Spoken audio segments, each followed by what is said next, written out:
Boa tarde, pessoal. Espero que vocês estejam gostando do Scale Up Summit, evento realizado pela Endeavor e pela UI. E agora temos mais uma mentoria online, agora sobre máquinas de vendas. Queria agradecer aos mais de 30 mil inscritos que estão acompanhando com a gente.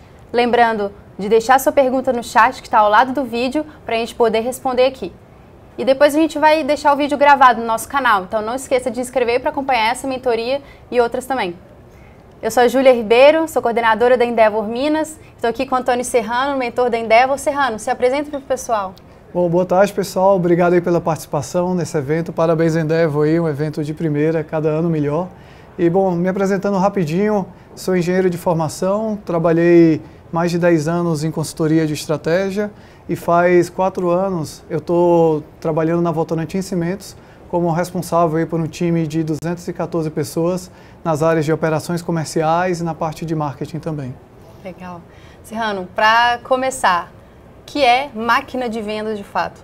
Bom, essa pergunta é bem interessante porque começou a criar um pouco esse modismo, né? Máquina de vendas, e eu acho que tem um conceito bem interessante por trás, porque quando você fala em máquina, você pensa em produção, você pensa em fazer cada vez melhor uso da máquina, consumindo menos energia, consumindo menos insumos, e quando você fala de vendas, você tem que buscar os mesmos objetivos, vender cada vez mais, com a equipe cada vez mais produtiva e com um preço cada vez melhor. Então é como que você extrai o melhor da força de vendas, assim como as empresas, as indústrias buscam extrair o melhor das suas máquinas também. Muito legal. E já está começando a chegar pergunta para a gente, o Mário está perguntando para a gente, quais os maiores desafios e erros nas vendas B2B? Essa é uma boa pergunta, Mário. A parte de desafios, eu acho que está muito relacionado no B2B a conseguir falar com quem é o decisor. Porque imagina, faço muita mentoria para empreendedores Endeavor que me perguntam como é que eu vendo para uma empresa do porte da Votorantim Cimentos, né?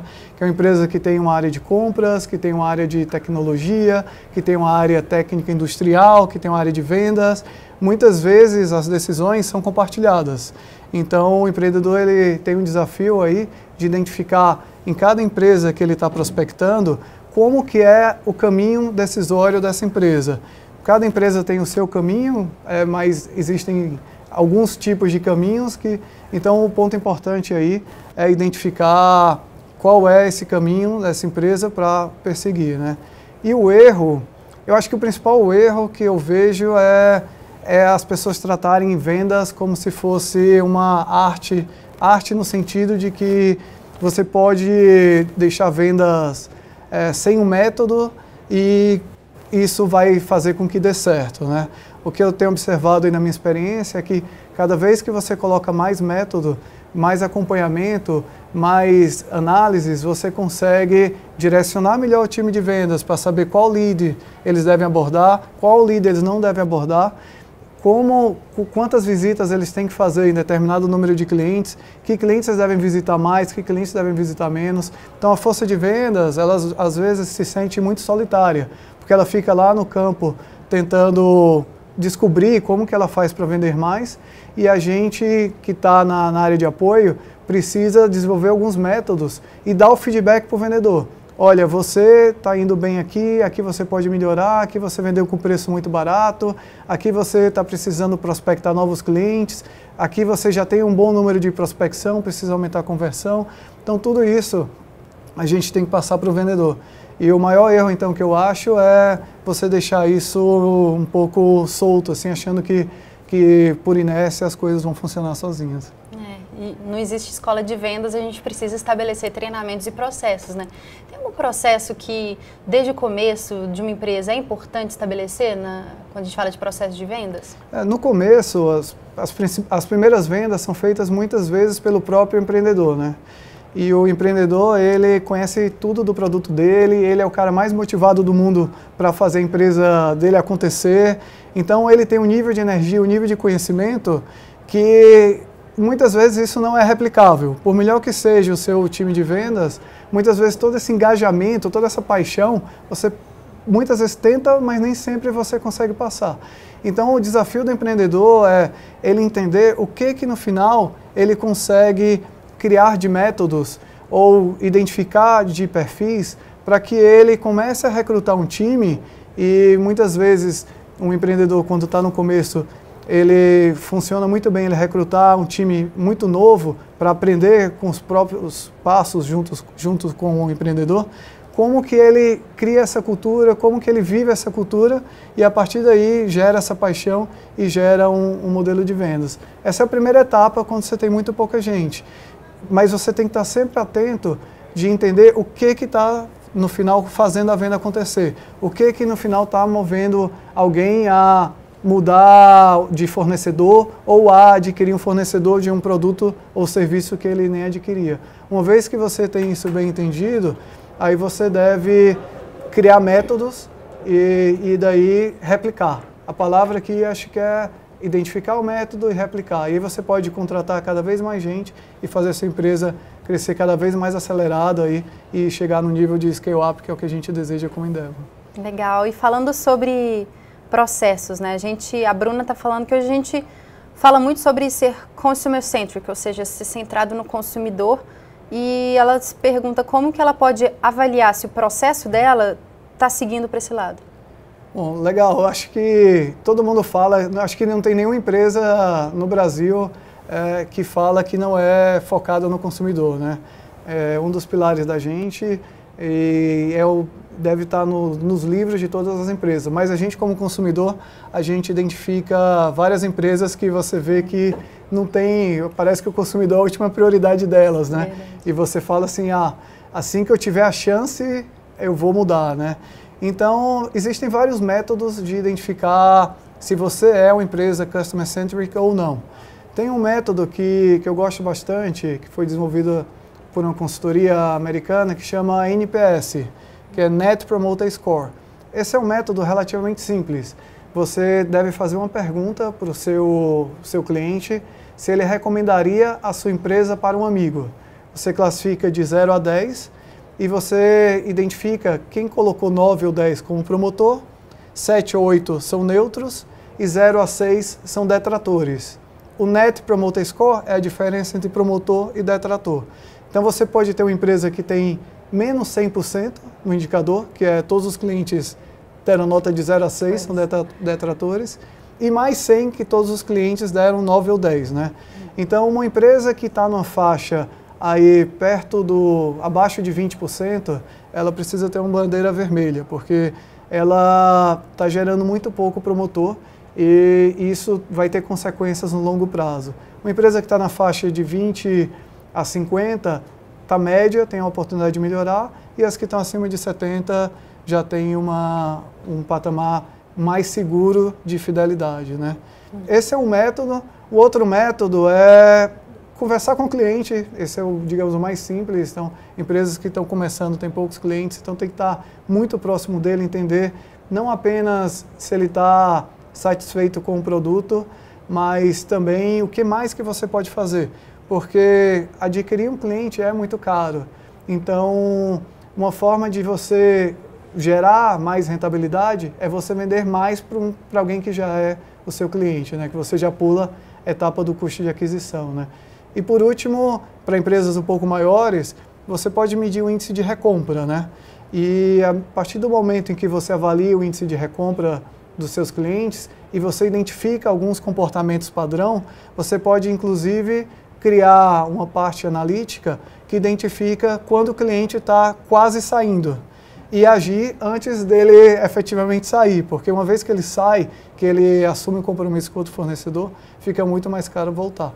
Então, avaliar como é que você está indo, se tem um nível de promoção, que é um NPS alto, está muito próximo dos clientes e tentar identificar comportamentos que façam, que levem o cliente a sair, é fundamental para ter um índice de perda de clientes, que é o churn rate em inglês, baixo. Isso é importante para a empresa. Com certeza. É importante também comparar com o resultado dos seus concorrentes para saber também quanto que, apesar de você parecer satisfatório no seu índice, saber se está à frente deles também. Sim. Inclusive o NPS, você pode fazer a pergunta da sua empresa, mas pode perguntar eventualmente de outros concorrentes também e se comparar. Você pode inclusive ter uma meta que é o NPS absoluto, como eu estava comentando, mas você pode ter uma meta que é, dependendo de onde você está na escada, a minha meta é atingir o patamar tal de tal concorrente porque ele já tem um nível que é aspiracional para mim. E aí depois você passa, né? Não vai ficar lá. Com certeza. E falando um pouquinho mais sobre modelos de negócio, né? A Laura está perguntando se para crescer continuamente é preciso necessariamente você trabalhar com um modelo de receita recorrente? Esse é o modelo vencedor hoje? Eu acho que tem muita discussão. Ontem, por acaso, eu estava fazendo uma mentoria e eu estava discutindo exatamente isso. A empresa ela vende produtos de plástico e o plástico tem uma durabilidade muito alta, né? 5, 10 anos. E aí ele falou para mim, olha, eu vendo e ele nunca mais precisa de outro produto, né? E a gente estava conversando, será que em vez de vender você deveria alugar, né? No final, para crescer, os dois modelos funcionam, porque os dois modelos precisam de novos clientes, porque se você tiver 100 clientes que compraram o seu produto e 100 clientes que pagam aluguel, você não vai crescer em nenhum dos dois modos, né? Você tem que crescer a quantidade de clientes. Eu acho que a questão do aluguel, a gente vê muito o movimento de grandes empresas indo nessa direção. O mais famoso aí são as empresas de notebook. Então, se pegar a Dell, Lenovo, 10, 15 anos atrás, eles vendiam os notebooks para as empresas e as empresas compravam, faziam grandes cotações para comprar e depois de 2, 3 anos faziam novamente, né? Então, eles tinham um desafio de tentar vender sempre. Hoje, todas essas empresas migraram para o modelo de aluguel. Então, você paga um aluguel e nesse aluguel já está incluído a mudança do equipamento. Então, o equipamento ficou defasado, já está incluído lá que a empresa vai fazer. Então, você tem um modelo aí de recorrência de receita que te ajuda a fidelizar o cliente no sentido de que ele fala, pô, não precisa fazer uma grande cotação, chamar vários fornecedores, o computador está defasado, você alinha um pouco os incentivos, né? Esse modelo é bom, não funciona para todos os negócios. Acho que tem que entender um pouco da Laura e o que é mais, um pouco aí mais do modelo dela. Eu gosto muito desse modelo também quando você consegue atrelar um serviço. Então, por exemplo, a GE, ela, no início, ela vendia turbinas de avião. E é isso na época até do Jack Welch, o pessoal falava assim, eu já tenho 80% do mercado. Aí o Jack Welch falou, tá bom, você tem 80% do mercado de vendas de turbina, mas e quanto que essas turbinas demandam de manutenção? E aí quando a turma fez a conta do tamanho do mercado, incluindo não só a venda de turbina como a manutenção, esse número, o cheque era de 80%, foi para 10%, 15%. Então ele falou, olha, vocês estão muito atrás do que podem. E aí para conciliar tudo, o modelo de aluguel muitas vezes funciona bem, porque você atrela o seu produto ao serviço. E aí depois você consegue, até no caso deles, com Big Data, até, ir criando escalas de serviço. Então, você pode oferecer até benchmarks de outras empresas que consomem o mesmo produto, para saber como é que você aumenta a produtividade. Então, tem bastante coisa que dá para fazer quando você pensa um modelo de aluguel, mas ele não é a salvação de tudo e também não é a solução para todos os tipos de empresa. Tem que entender um pouco mais o modelo de negócio de cada um. Assim, ver o que realmente agrega mais valor para o cliente, né? O que faz mais sentido. Exatamente. Também. E falando sobre proposta de valor, o Vinícius Ramos Ferreira, ele mandou uma pergunta bem interessante, talvez faça sentido até para o teu contexto, que é tendo em vista que no mercado B2B, na maioria das vezes, vende-se matéria-prima ou commodity, como fazer com que o cliente perceba o valor na minha oferta?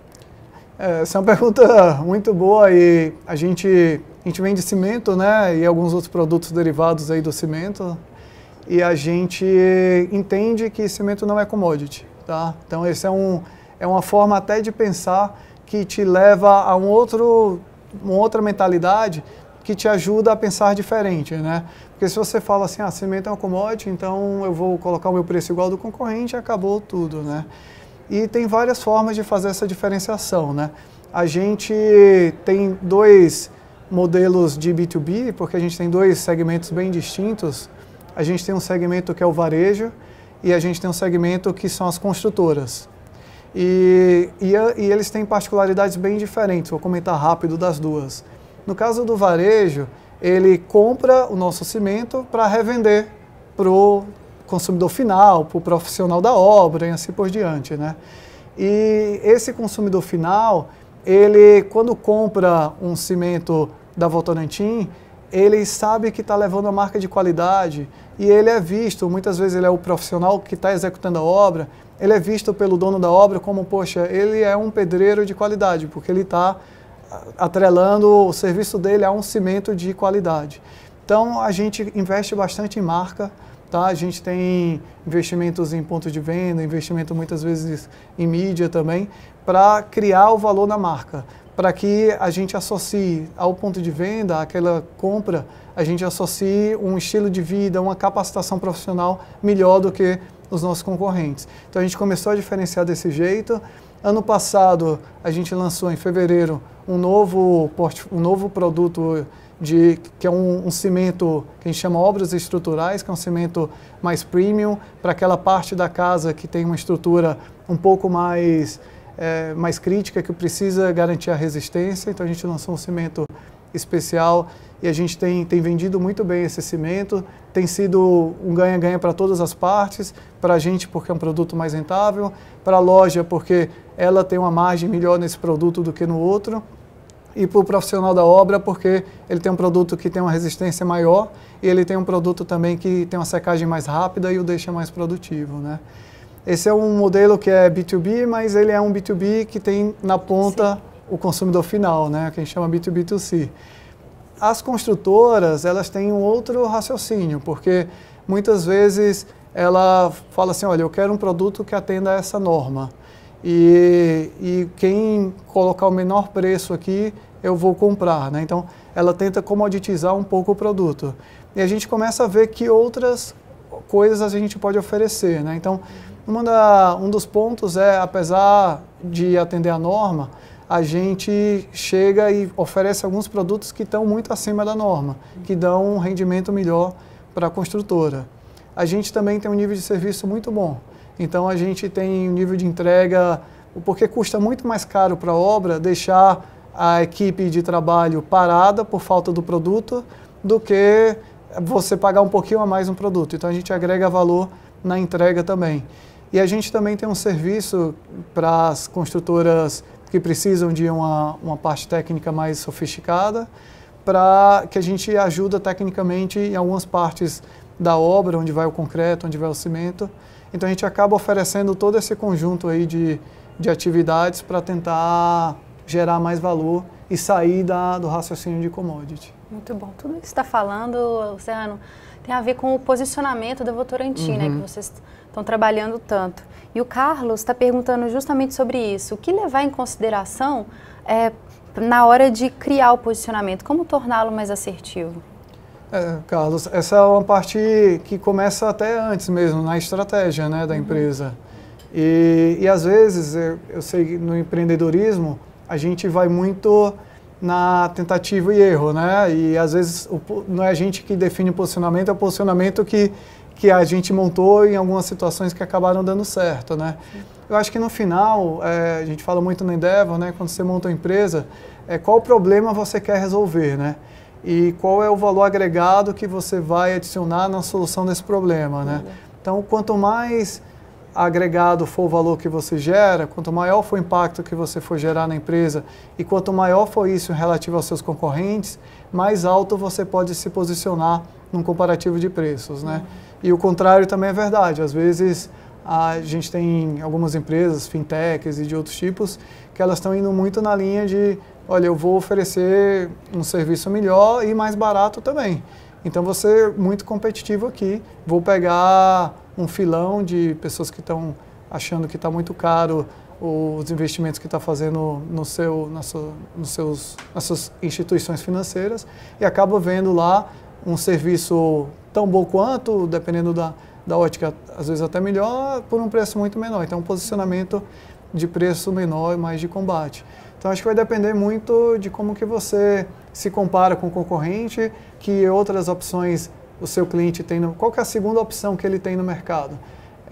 E como que você faz a lógica de precificação e o case do seu produto para garantir que isso tudo se amarra no final e você tem você vai fechar aquela conta, né? Então, isso tudo você tem que pensar na hora de definir onde vai se posicionar, né? E uma vez definido o posicionamento, está na hora de exercê-lo no mercado e vender, né? E na tua experiência, o que não pode faltar num pitch de vendas? Eu acho que o vendedor ele tem que saber muito bem argumentar o produto, né?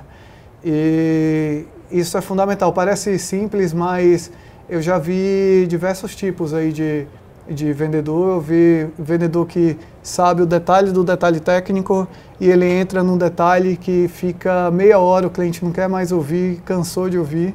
Já vi o vendedor no outro oposto, que não conhece nada técnico, que acha que a venda vai acontecer só no relacionamento, ali no cafezinho. Pode até ter algum sucesso nisso, mas eu costumo ver isso bem limitado. Então, eu acho que o que não pode faltar no pitch de vendas é uma mensagem clara de qual que é o valor que o produto vai adicionar, né? Eu me lembro uma época que eu era consultor e eu estava analisando para uma empresa aérea se ela deveria comprar aviões regionais ou não. E eu lembro que eu conversei com uma fabricante de avião e eles falaram para mim assim, olha, definir qual avião você vai comprar é complexo, porque você tem quanto tempo dura o avião, qual que é o consumo de combustível, quanto que ele vai demandar de manutenção, quantas horas ele faz, que tipo de pista ele pode pousar, assim, é complexo. Mas ele falou para mim, em que etapa que você está da sua análise? Eu falei, olha, na verdade eu não sei nem se eu vou aprofundar a análise, eu preciso só ter uma visão mais clara se eu devo seguir adiante ou não. E ele falou, olha, então eu tenho um modelo aqui simples que vai te ajudar. Se eu te fizer 3 perguntas, eu já vou te dizer se faz sentido ou não a gente continuar a conversa. Então achei isso espetacular do vendedor, porque ele pegou uma venda muito complexa, que envolve muita gente, onde você vai voar, quanto tempo, tudo mais.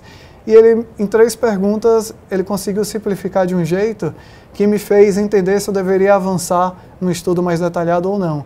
Então, a gente tem esse desafio também na Votorantim Cimentos, porque a gente tem produtos hoje que são, a gente tem um produto de argamassa básica e hoje o nosso maior concorrente é o uso do produto feito na hora e não comprado industrializado. E a gente também tem esse desafio, então a gente criou um simulador que é muito simples, que ele já vem praticamente todo preenchido com a obra típica e a gente começa a adicionar algumas características mais macro da obra. Uma vez que o engenheiro, ele falou assim, nossa, muito legal, eu acho que vale a pena eu entender um pouco mais. E aí o engenheiro gosta de entrar no detalhe, mas você já o cativou, né? Se você já começa no detalhe, vai dar muito trabalho, depois eu vejo isso. E aí ele deixa para depois. Então a gente está evoluindo nesse sentido também. Eu acho que você tem um pitch que muitas vezes para uma venda complexa, mas direto ao ponto, que depois você pode sofisticar, eu acho que é o que não pode faltar num pitch de vendas. Certamente. E até ser honesto também, entender se aquele cliente é adequado para a tua empresa, se o seu produto é adequado para ele, né? Isso é fundamental. Isso realmente não adianta você pensar, focar naquela venda de curto prazo, porque um cliente que fala mal da sua empresa, ele fala mal para 10 pessoas, um cliente que fala bem, ele fala para 3. Então, se você tiver, que volta ao tema do NPS, né? Se você tiver muitos clientes dando uma nota de 0 a 6, ou seja, te considerando detrator, isso tem uma possibilidade de danificar o seu negócio muito grande. Então, começa por aí. Acho que você tem que ser transparente para o cliente sempre. Com certeza. E aí, com relação a algumas perguntas do chat que estão vindo sobre vendas e pitch e prospecção, a Isabel está perguntando que ela tem muita dificuldade em fazer prospecção por conta da natureza dela, características pessoais. E ela queria saber alguma dica de como driblar isso. Essa é uma boa pergunta, porque eu acho que assim, todo mundo é vendedor. Não tem, as pessoas costumam imaginar que o melhor vendedor é aquele seu colega de sala que era o piadista, o super extrovertido, que todo mundo gostava dele. Mas, principalmente quando você vai no B2B, a venda, a performance do seu produto, o lado técnico do produto, ele tem um peso muito grande.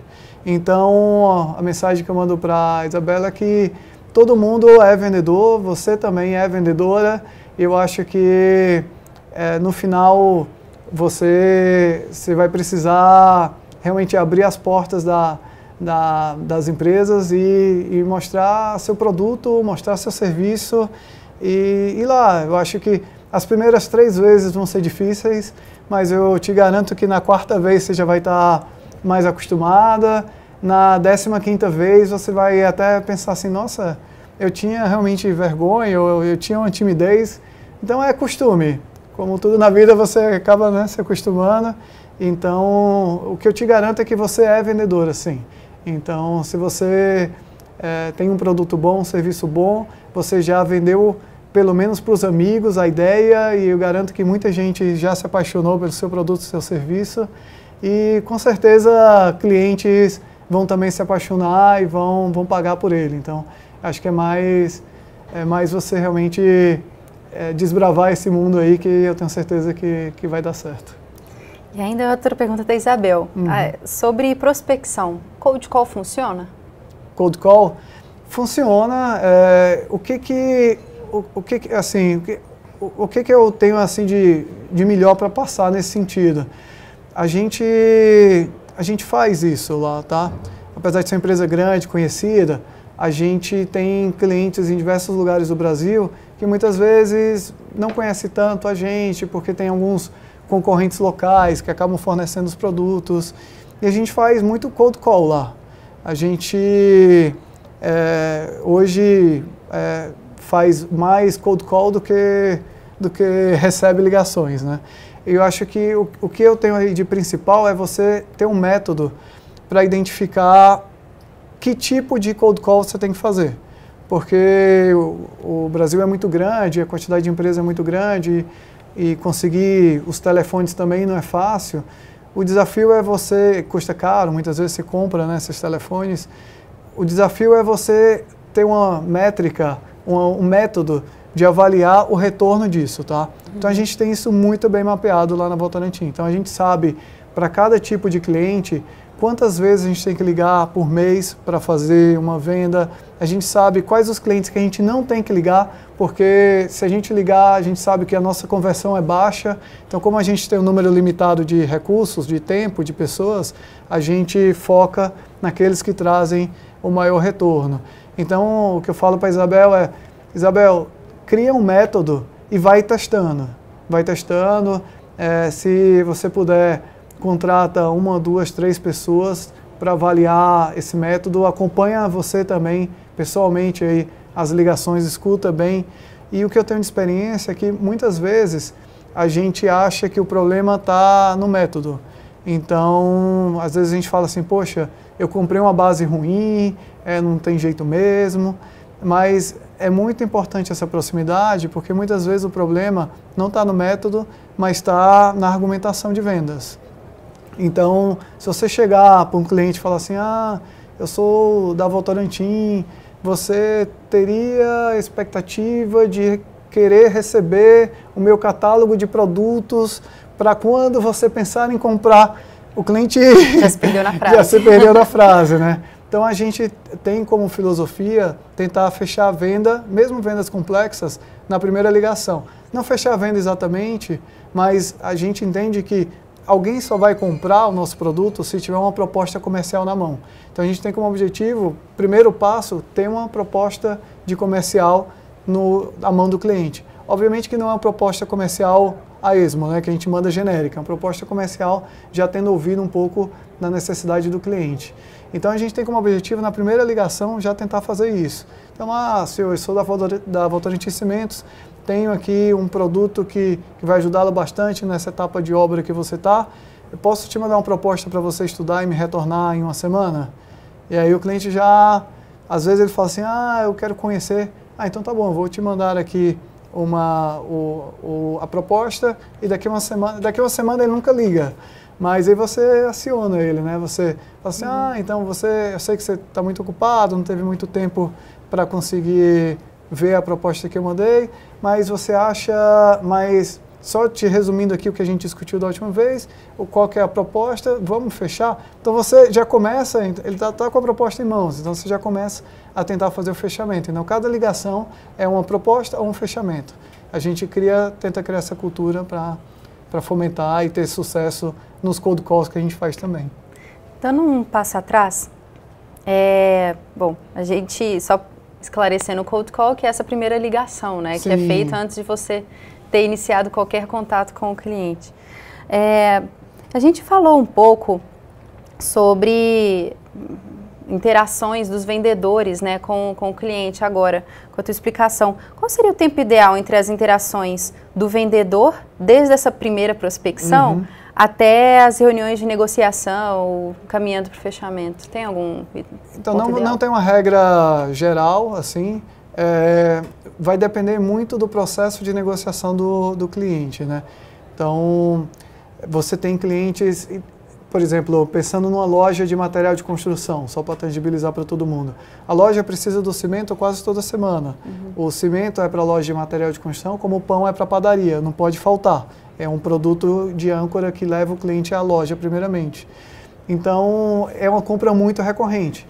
Por ser uma compra muito recorrente, a gente não pode se distanciar do cliente. A gente tem que estar todo mês lá, presencialmente e por telefone algumas vezes no mês, para saber se ele está precisando do produto, se já está na hora de fazer uma nova carga. Então, pela característica de frequência da compra, a gente tem que estar muito presente. No caso, por exemplo, de uma construtora, que a gente está comentando, a construtora ela tem várias etapas de obra, né? Você tem a fundação, que é quando você começa a preparar o solo para receber o prédio. Você tem a estrutura, que é quando você começa a erguer o prédio. E você tem a etapa do acabamento, que é quando você prepara o prédio para receber os seus moradores, né?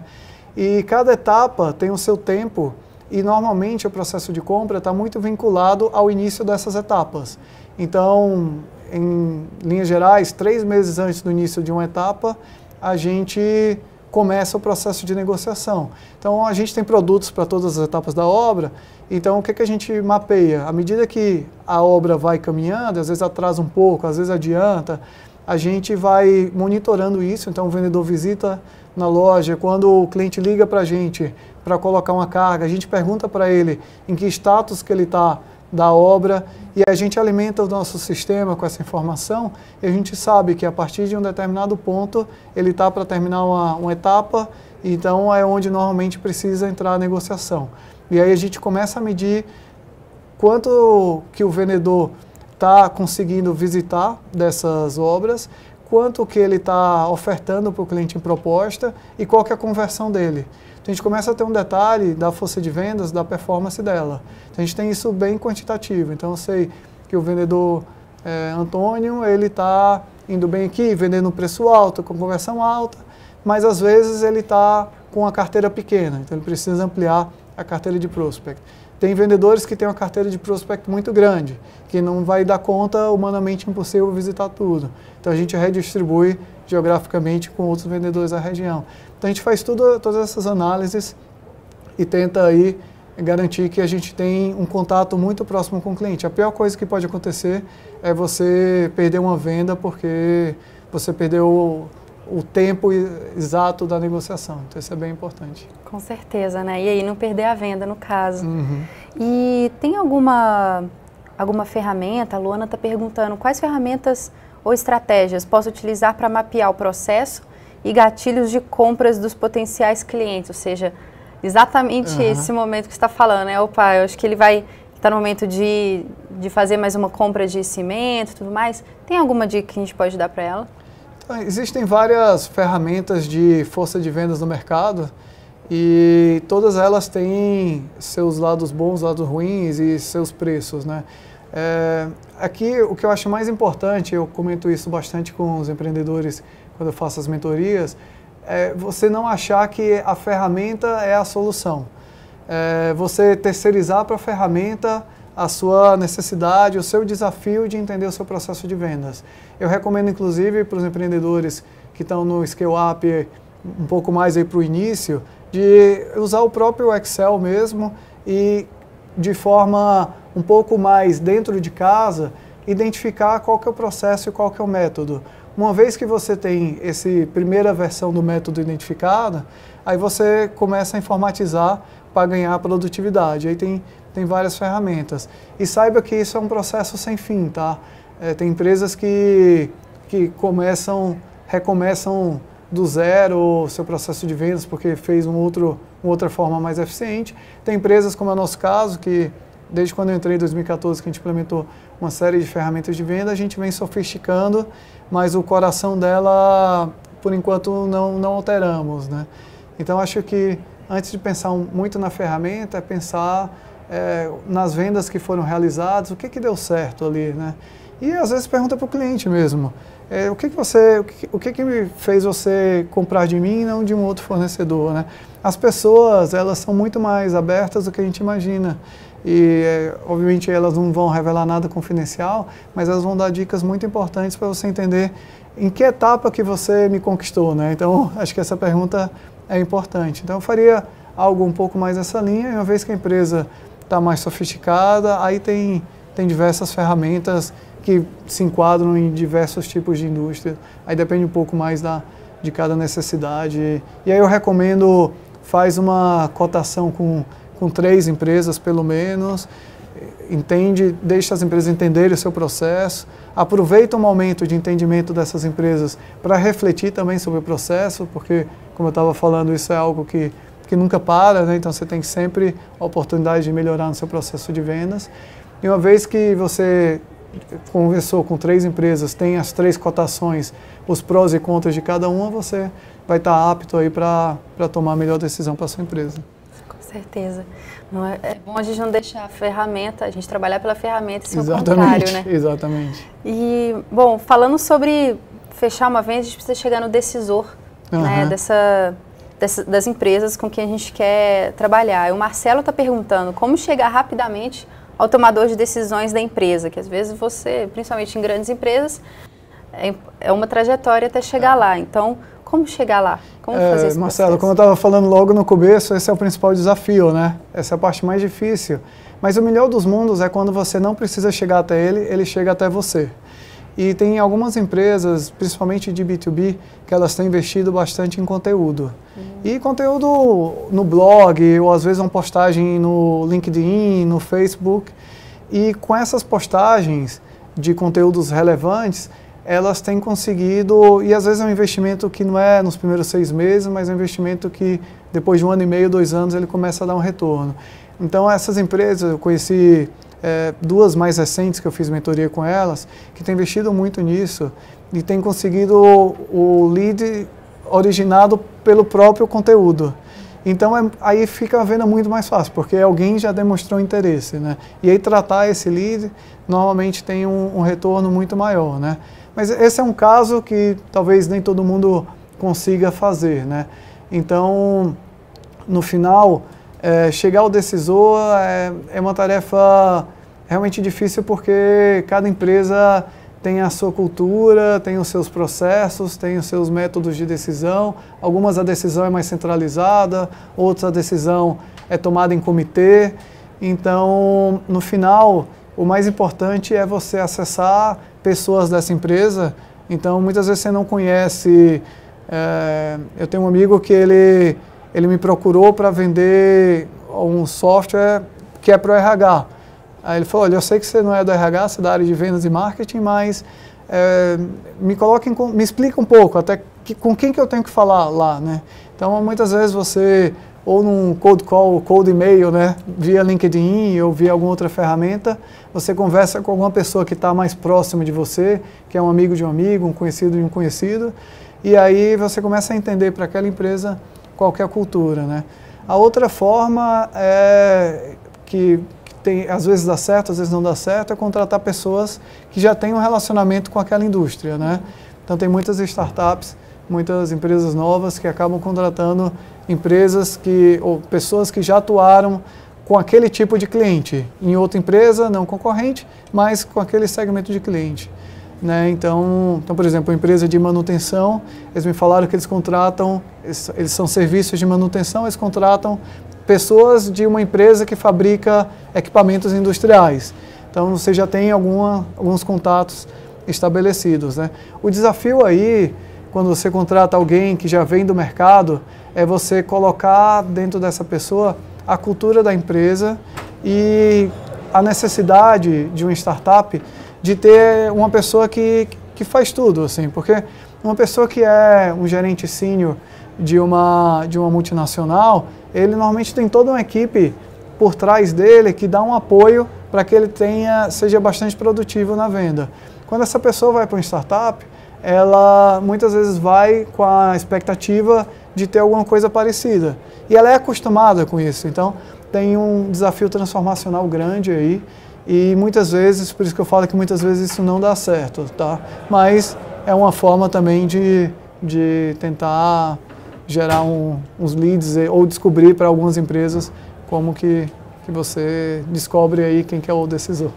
Legal, e ainda nas dúvidas sobre contactar clientes e manter contato com essas empresas para poder fechar uma venda, a Gabriela está perguntando no chat como manter o contato com as empresas sem se tornar um chato. Gabriela, isso é bem importante porque o chato, ele acaba gerando um detrator sem nem ter vendido o produto, né? Então, ou o serviço. Então, isso é bem complicado. No final, isso tem muito a ver com o relacionamento humano mesmo, de você entender até que ponto você pode chegar em uma negociação, em uma abordagem, né? E no nosso caso, que a gente tem uma massa de clientes muito grande, a gente acaba fazendo isso de uma forma um pouco mais quantitativa. Então, a gente no final entende que se a gente está ligando muito para um cliente para ele fazer uma compra e ele não está comprando, é porque tanto a gente está talvez despendendo um tempo que está o deixando zangado, irritado, como a gente também está colocando muito esforço que poderia estar sendo canalizado para um outro tipo de cliente que estaria mais aberto a comprar o produto, né? Então, isso passa desde, se for uma venda mais pessoal, a parte do relacionamento humano, entender mesmo até que ponto você pode chegar, até quando você está numa escala maior ou acionando muito mais gente, ao nível de retorno que você tem, né? Então, você manda e-mail para muita gente, se pouca gente retorna, provável que aquele seu e-mail não tinha um conteúdo que atraía. Então, se você ficar mandando o mesmo e-mail, você vai estar repetindo talvez o mesmo erro e não está saindo do lugar, né? Então, você tem também que entender qual é o conteúdo adequado para cada tipo de cliente, né? Todo mundo, isso eu aprendi quando eu trabalhei numa empresa de mídia aqui do Brasil, na rede de televisão, todo mundo pararia qualquer minuto para assistir a alguma coisa. Você só tem que achar o conteúdo certo para aquela pessoa. Que é alguma coisa. Exato. Então, você muitas vezes tem um conteúdo que se encaixa para um determinado perfil de cliente, e aí esse conteúdo é ótimo, mas ele não se encaixa para todo mundo. E aí, ontem por acaso eu estava discutindo isso na mentoria da indústria, da empresa de plástico, né? E ele falando, poxa, mas eu vendo esse produto aqui, e aí eu mando toda semana para esse cliente que comprou esse produto o meu catálogo. Mas ontem na mentoria a gente já chegou na conclusão, porque os outros produtos dele atendem a outras aplicações que não compartilham do mesmo tipo de cliente. Então eu falei, nossa, você está sendo meio chato, porque você está oferecendo um produto que não interessa para ele. E até um dos deveres aí que saiu da mentoria foi, vamos ligar para esse cliente que você já vendeu, entender o que mais de plástico ele compra, para eventualmente você vender ou até fabricar um outro produto que é interessante e aí comece a ofertar para ele, e aí você vai ter uma conversão de vendas maior. Então, entender o seu cliente no final é fundamental. Ser customer-centric, né, como a gente falou, sim, é realmente fundamental. Certamente. E muitas das vezes até a segmentação foi errada, né? Você tem um produto, mas você não está tirando para o alvo certo. E aí tem uma pergunta aqui da Fernanda, que é: quais critérios posso usar na criação de segmentações de clientes? Segmentar por setor faz sentido, por exemplo? Então, ontem até a gente discutiu isso, porque depende um pouco da forma, das necessidades daquele segmento, né? Então, a segmentação bem feita é uma segmentação em que você define necessidades e propostas de valor diferente. Então, se você tem uma segmentação do tipo A, ela é diferente da segmentação B, porque o cliente A e B eles têm necessidades diferentes e a proposta de valor que você vai oferecer é diferente. Por exemplo, no nosso caso, eu estava comentando antes, a gente tem a segmentação do varejo e da construtora. Antigamente, a Votorantim atendia as duas empresas com o mesmo vendedor. E aí o que acontecia? Era um vendedor que tentava fazer uma venda que era meio igual para os dois tipos. Só que a venda para o varejo, ela é diferente da venda da construtora. A venda do varejo, o varejista está preocupado se o produto vai girar lá na ponta, se ele vai ter uma margem boa, se não falta o estoque dele. A construtora está preocupada com a performance do produto, está preocupada em não deixar a equipe de trabalho lá sem um produto para poder trabalhar, porque custa mais caro do que o produto, e com preço também, mas muito atrelado à performance, né? Então, a gente poderia ter separado diferente. Você poderia ter construtoras pequenas, construtoras médias, e a gente até tem essa subsegmentação, mas a gente achou mais importante nesse caso, no nosso caso, por setor, do que por tamanho. Embora o tamanho seja, digamos, segundo critério aí, né? E a minha dica aqui, eu trabalhei bastante com segmentação quando eu fazia consultoria, é você não criar um negócio muito complicado, tá? Então, começa simples, às vezes pelo tamanho do cliente mesmo, às vezes pelo tipo do cliente, mas antes de tudo, entende ele, né? Entende qual é a necessidade dele. Às vezes você agrupa, ontem, por exemplo, a gente estava discutindo com essa empresa de plástico, agrupar um frigorífico com uma empresa de bebidas. E parecia que não tinha nada a ver, a gente até vai discutir um pouco mais, mas quando você pensa frigorífico e bebidas, eles tinham o mesmo processo de compra, o mesmo tipo de produto de necessidade, e aí uma outra empresa, que é uma indústria, que tinha uma necessidade diferente para outro tipo de produto. Então, a nossa primeira discussão foi talvez frigorífico junto com bebidas e a parte de indústria separada. Aí é outra habilidade do vendedor, é uma venda mais complexa, exige mais passos. Então, quando a gente começou a pensar nisso, a gente começou a separar aí os tipos de clientes, né? Então, entender bem as necessidades do cliente, até para você customizar melhor o seu produto ou serviço, e entender o processo de compra dele, até níveis de preço, vai te ajudar a entender como é que você pode segmentar. Com certeza, é importante saber o job to be done, o problema que você vai resolver. Exatamente, volta a essa questão, né? Exatamente, é fundamental. E você chegou a falar sobre preço e a Marcela está perguntando o que ela deve levar em consideração na hora de fazer um processo de precificação, de definir esse preço dela. Então, a área de precificação eu acho que é a área mais complexa e com menos livros bons a respeito, tá? E eu acho que depende muito do tipo de empresa, né? Eu vou dar alguns exemplos aqui para tentar ajudar e não deixar ela tão desmotivada, aí, né? Tentar ver algumas formas, né? Tem uma precificação que é um pouco de massa, né? Então imagina que você é uma empresa B2B, mas você tem milhares de clientes. Nesse tipo de situação, dificilmente você vai conseguir ter um preço por cliente. Isso não é até legal do ponto de vista jurídico e nem também a forma mais otimizada de trabalhar com precificação. Então existem vários modelos de precificação para você aplicar essa situação. Um dos modelos, ele chama o modelo Fee for Service, que é eu vou tentar, dentro do comportamento dele, definir qual que é o preço que eu vou vender para ele. Então, por exemplo, tem um cliente que ele compra um determinado volume comigo. Então, por conta dessa compra, ele deveria ser elegível a um desconto maior do que aquele cliente que compra um volume menor. Mas além do volume, ele compra mais de um produto meu. Então você deveria pensar que, além de ter o volume, se ele compra mais de um produto, você também pode dar um pouco mais de desconto. Isso ajuda muito a negociação do vendedor. Porque o que acontece? Todo cliente pede desconto, né? Então isso vale tanto para o consumidor final como para a empresa, né? Todo mundo gosta de um desconto. E muitas vezes as empresas, na negociação, elas ficam frustradas quando o vendedor ele é intransigente e fala: eu não vou dar desconto. Ele fala assim: esse vendedor não gosta de mim. Ele começa a criar um clima. Então, com esse modelo que eu acabei de citar de exemplo, você cria uma situação ganha-ganha. Então você fala assim: você quer desconto? Eu adoraria te dar um desconto. Para eu te dar esse desconto, você tem que passar a comprar 1.000, passar de 1.000 a 2.000. eu consigo te dar tanto de desconto. Ah, mas eu quero mais que isso de desconto. Ah, então, em vez de comprar só o produto 1, compra o produto 2 também. Ah, mas eu quero te dar mais desconto. Tá bom, então faz um contrato de 12 meses comigo. Então você vai construindo, e a construção dessa tabela é muito importante, porque toda vez que você dá um desconto, você tem que sair ganhando também. Tem que ser ganha-ganha. Então o cliente sai ganhando porque ele compra um produto menor, você sai ganhando porque aquele volume adicional que você vendeu, ele compensa o desconto que você deu, muitas vezes para toda a compra, né? Então essa é uma forma de organizar. Aí, tem outros modelos que é muito negociação, porque são grandes compras, são 5 clientes, cada um vai ter a sua negociação.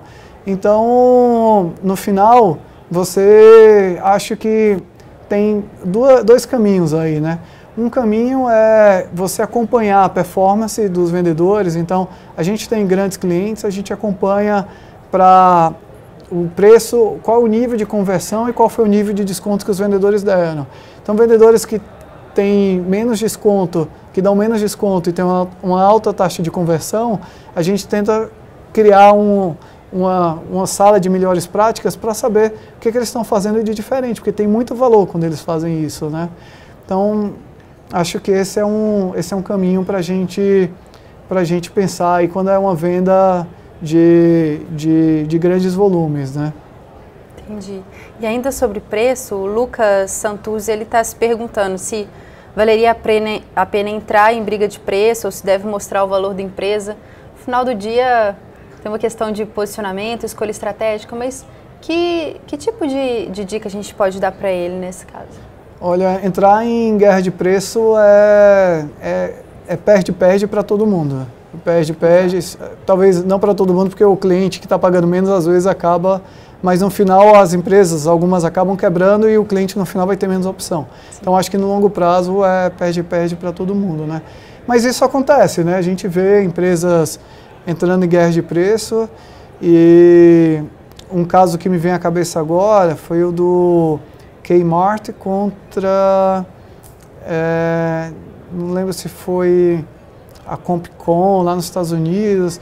Eles começaram a entrar em guerra de preço, cada um baixando o seu preço, só que você tem que ver com quem você está brigando, né? E você tem que ver o quanto de dinheiro você de caixa aí realmente você tem para poder entrar nessa briga, porque isso muitas vezes é um poço sem fundo, né? Então, assim, o que eu acho que é o melhor dos casos, é o cenário ideal, muitas vezes a gente não consegue, é fugir da discussão de preço e tentar ir para a discussão de qualidade do produto. Ou tentar atrelar um desconto a um serviço adicional que muitas vezes tem mais valor para o cliente do que o... Então, uma empresa de pallet de madeira, ela vai ficar brigando lá no pallet para tentar vender... A empresa compradora vai tentar vender o pallet mais barato, mas o que dá mais dor de cabeça para o comprador de pallet não é a compra do pallet, é a gestão do pallet. Então você fala assim, olha, eu te dou o serviço completo aqui, a outra empresa não vai conseguir fazer isso rápido, e a pessoa que está comprando, ela não vai ter nem comparativo, porque ela vai falar assim, nossa, então você me dá o pallet mais o serviço, me custa isso, nossa, mas eu estou comparando as coisas separado. Então você começa a mudar um pouco a direção da discussão para aquilo que interessa mais você, que é onde você agrega mais valor, né? Onde estão suas fortalezas. Então é muito importante isso, o empreendedor entender quais são as fortalezas dele, quais são as fraquezas em relação ao competidor, e formular a proposta de valor e levar a discussão para isso, né? No final, muitas vezes a discussão acaba sendo em preço, e aí você tem que avaliar até onde vale a pena você ir, né?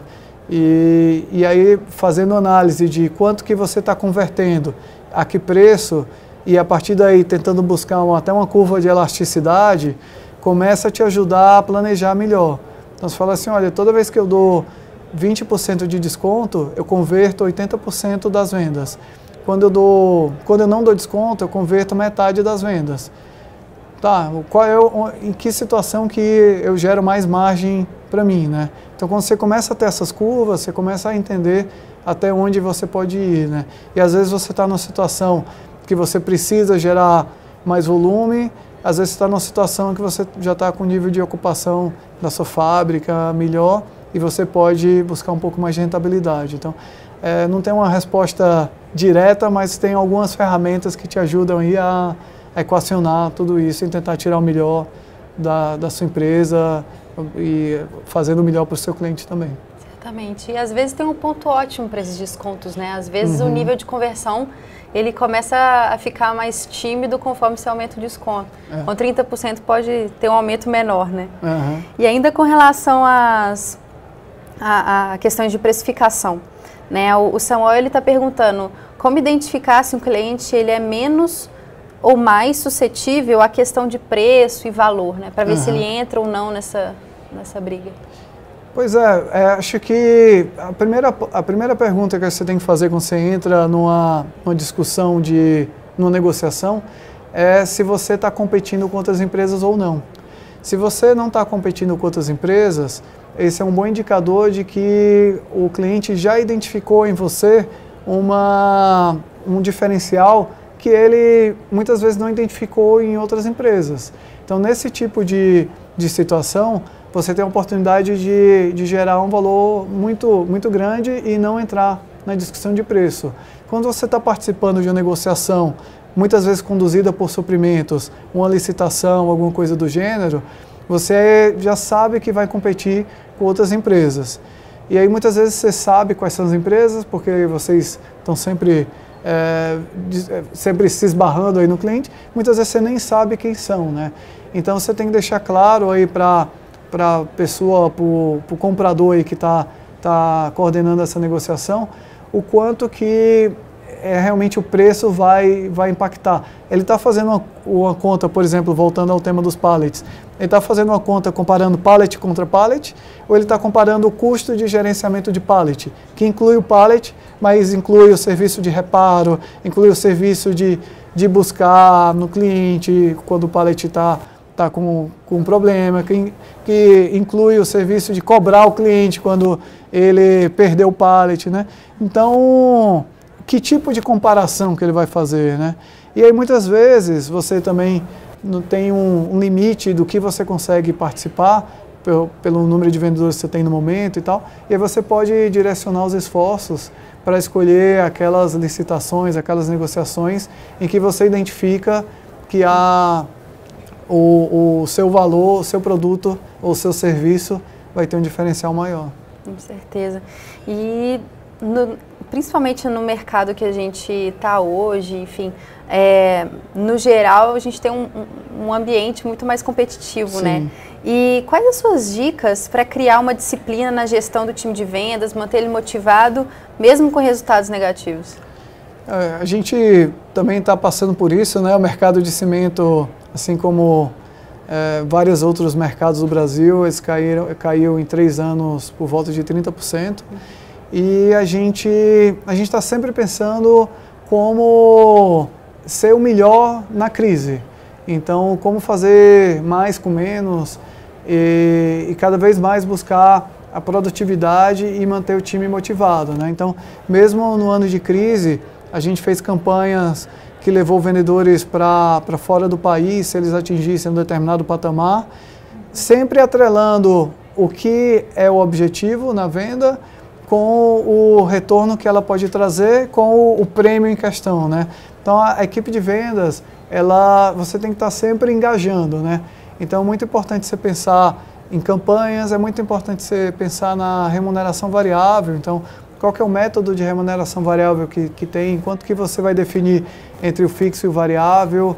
Não dá para ter um vendedor só no variável, também não dá para ter um vendedor só no fixo. Então, um balanço, o que eu vejo mais no mercado, entre 30% a 50% do valor do salário pode se chegar no variável, mas tem empresas que são mais agressivas nisso também, então também é uma possibilidade. E você tem que ter um processo muito analítico e bom para definir a meta, né? Porque no final você pode ter tudo isso, uma campanha, um bom método de remuneração variável, um bom clima organizacional, que isso é fundamental, mas se você tem uma meta muito alta, as pessoas vão de largada ficar desengajadas. Se você tem uma meta muito fraca, muito baixa, todo mundo vai bater e todo mundo vai baixar a guarda e esperar a próxima meta, né? Então, a gente tem trabalhado bastante nisso. As metas, no geral, que eu vejo nas empresas, costumam ser definidas pelo histórico do vendedor. Isso não é muito bom. Então, você fala assim, vendedor, você fez 100, eu vou te dar uma meta de 110 esse mês. E um outro vendedor que fez 200, você dá a meta de 220. Então, você está, de certa forma, e aí se o vendedor que foi mal, ele fez 80, ele vai ter uma meta 88 depois. Então, você está, de certa forma, não sendo meritocrático, né? Você está dando metas agressivas para quem já está fazendo um bom trabalho. E o melhor método de meta que tem, e até tem um colega de trabalho, o Fábio Pinheiro, que fala, se meta fosse fácil não existiam tantos livros, né? Mas um método que a gente tem pensado bastante é de você entender qual que é o potencial dos seus clientes. Então, uma vez que você define qual é o potencial deles, levando em consideração a competição daqueles mercados, você pode pensar aí qual que é a meta que você deveria dar para cada vendedor que tem aquele tipo de perfil de carteira. E aí, às vezes, você chega numa situação que você tem um vendedor que está performando mal, que você descobre, por conta dessa análise, que ele pode ter uma meta muito maior, e aí você cria estágios de evolução, e aí ele rapidamente, 3 meses, ele tem que alcançar esse estágio, que é um estágio que o equipara aí aos melhores vendedores. Então, essa é uma forma de definir meta mais moderna, melhor do que o histórico, que é muito comum ainda hoje em dia, que eu observo nas empresas, e que no final ajuda a ter uma meta competitiva, realista, que junto com todo esse pacote de remuneração, mais o clima organizacional, vai manter o time de vendas engajado, mesmo no momento de crise, né? Tem uma frase de uma vendedora da Votorantim que ela fala assim, para cada cliente que me diz não, eu vou atrás de 2 que digam sim. Então, eu achei muito legal essa frase, e eu acho que isso é bem inspiracional, e acho que todo mundo tem que pensar igual ela comentou e seguir aí, erguer a cabeça e ir para frente. Tem que ser resiliente, né? Exatamente. E para poder avaliar o funil de vendas como um todo, como eu posso saber que o funil de vendas está tendo uma boa performance? Uhum. O primeiro passo é você ter um bom método de acompanhamento do funil. Então, você saber quantas empresas existem, quantas empresas você tem um lead, quantas dessas empresas que você tem um lead você acessou, quantas dessas empresas que você acessou você colocou uma proposta comercial, quanto dessas propostas comercial você converteu. Então, ter isso bem mapeado é fundamental. E mesmo empresa pequena, ela tem que começar isso desde cedo. Mesmo que seja, como eu estava comentando antes, no Excel. Porque é assim que você vai aprender qual que é a sua máquina de vendas, voltando ao tema, né? Qual que é, de fato, o seu modelo que você vai conseguir repetir, replicar e aí escalar. Uma vez que você tem esse modelo bem pensado, você vai contratar o número de vendedores que você precisa para exaurir o modelo.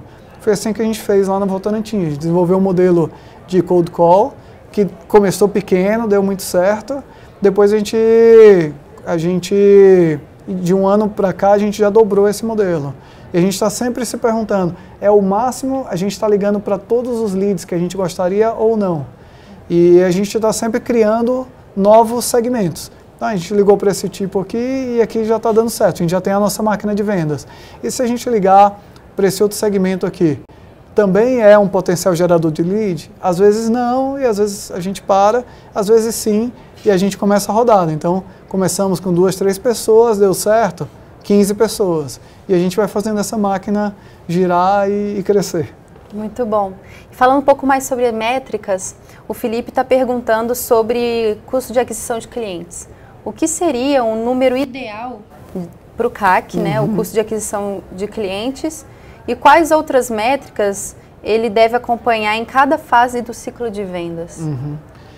Então, o seu CAC pode ser muito caro ou como muito barato, depende muito do seu setor, do quão conhecida a sua empresa é, né? Eu acho que menos em pensar em qual um CAC único, porque tem empresas que são mais online, tem empresas que o CAC é até difícil de calcular, porque são empresas que muito offline ainda. Eu acho que é você pensar quais são as fontes geradoras de lead que você tem e qual que é a sua conversão e o seu custo do cliente que vem por aquela geração de lead, né? Então, eu estava comentando do conteúdo, né, que você pode gerar via blog, post no LinkedIn e tal. Esse normalmente é um caminho que ele tem um CAC relativamente barato, porque você normalmente vai precisar de um gerador de conteúdo, que às vezes no começo é o próprio empreendedor que faz, às vezes é um jornalista que contrata, que entende o que está na cabeça do empreendedor, às vezes é um técnico que consegue escrever bem e gerar esse conteúdo, né? Então, o seu custo aí de aquisição é essa equipe que faz essa geração de conteúdo. E aí você tem que mapear bem quanto que esse conjunto aí de pessoas está gerando de leads, quanto que isso está trazendo você de margem, né? Tem outros leads que são os típicos de internet, né? Que você usa o Google Ads, você usa o Facebook e outras ferramentas online. E aí com essas ferramentas você também muitas vezes tem claro de onde que veio o cliente e consegue medir quanto que você está despendendo nessas ferramentas, quanto não está. E você tem a força de vendas, que hoje eu vejo muita gente calculando o CAC só para online, né, que é mais fácil. Mas você tem também o seu time de vendas. Quantos leads eles geraram, né? Então, por exemplo, no nosso caso, para tangibilizar um pouco mais, a gente tem as construtoras. Uma parte dos leads vem do agente mesmo, o funcionário que vê uma obra na rua e registra. Acho que esse é o lead mais barato que tem, né? O nosso custo foi o software de gerenciamento, né?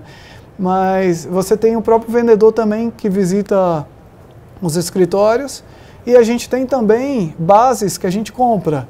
Então tem empresas, citando duas aqui, tem a Serasa, tem a Nelway, são empresas que vendem os leads. E você pode avaliar o quanto que esses leads estão trazendo de retorno. Então, o lead que chegou por uma dessas duas empresas, eu liguei para 100, consegui converter esse cliente está me trazendo retorno de tanto. Para eu alcançar esse cliente, eu tive que investir talvez 2 recursos de insight sales, de vendas internas. Então, o importante é, no final, você experimentar, tá? É você ir tendo com método, né? Então, não adianta você sair fazendo e colocando o anúncio em tudo quanto é lugar e testando, gerando conteúdo de tudo quanto é tipo, para todo tipo de cliente. Então, você tem que experimentar e avaliar. Isso aqui eu fiz, deu certo ou não deu certo? Deu certo, aí criei, entendi por que deu certo, aí vou replicar. Então, volta a máquina de vendas, replicar o modelo. E aí, quanto mais dessas caixinhas você tiver, quanto mais máquinas de vendas você tiver, mais rápido você vai crescer e vai conseguir replicar. Acho que esse é quando fala de vendas, esse é o desafio de experimentar, montar um método e replicar e ganhar escala é fundamental. Esse linha de raciocínio é fundamental para crescer. Muito bom. E o Camilo perguntou como é que vocês definem o CAC na Votorantim. Tá, a gente define, o custo de aquisição do cliente, né? A gente define de acordo com a fonte, né? Então, por exemplo, no caso das obras que chegam via uma dessas duas empresas de bases, a gente tem claramente quanto que custou cada obra que eles passaram para a gente. Então a gente sabe quanto que custou e a gente sabe quanto que a gente vendeu. Então a gente vê lá o quanto que custou e para quantos clientes a gente vendeu, a gente tem o CAC, o custo por cliente, e a gente tem também a margem daquele cliente. Então a gente sabe que se compensou ou não compensou. Isso eu estou falando de um jeito mais simplista, porque muitas vezes você faz a primeira venda para o cliente que custa alto, mas muitas vezes esse cliente vira recorrente.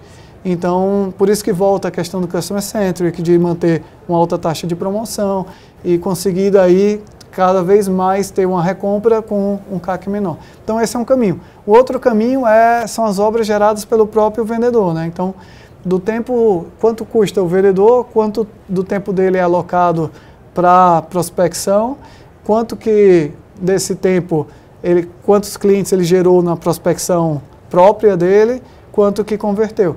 Está mais barato ou está mais caro do que... Será que é melhor a gente investir em ter cada vez mais bases compradas ou é melhor investir em ter cada vez mais vendedores na rua procurando obra? Porque muitas vezes essas obras, as obras que a gente está buscando não estão nos sistemas, não estão catalogados, mas são potenciais clientes da gente. Então a gente faz esses comparativos de custo de aquisição de cliente e avalia o que é mais rentável e investe pesado. Então, investe pesado, coloca o vendedor, compra mais bases até o momento que isso satura, e uma vez que isso satura, a gente vai para a próxima. Então é mais ou menos nessa lógica de máquina mesmo, de buscar o melhor que a gente vai atrás. Perfeito, Serrano. Muito obrigada, estamos chegando ao final da nossa mentoria online. Muito obrigada por ser mentor da Endeavor, por doar seu tempo, por estar com a gente, por responder as perguntas dos participantes. Legal. E a gente está encerrando a programação nesse canal, mas no canal 1, na nossa plenária, a gente está no ápice da emoção. A gente vai ter o primeiro painel, A Jornada Nunca Termina, com o Pedro Passos, da Natura, e o Fábio Schwarzman, da Vale. E depois a gente vai ter o Day One, que é a hora da inspiração, quando a gente volta para a essência do empreendedorismo, da história dos empreendedores que estão na rede da Endeavor. E é a hora da emoção do Scale Up Summit com o Ricardo Roldão, do Roldão Atacadista. Não dá para perder a história dele. E depois a gente vai ter a palestra do Bernardinho para encerrar hoje com chave de ouro. Queria mais uma vez agradecer a todo mundo que acompanhou online, mandaram as perguntas. Mais uma vez, obrigada, Serrano. Obrigado, Júlia. Obrigado, Endeavor. Obrigado a todos aí pela participação. Obrigada. E não esqueçam de se inscrever no nosso canal para acompanhar essa mentoria que vai estar disponível lá e as outras que estão por vir. Obrigada.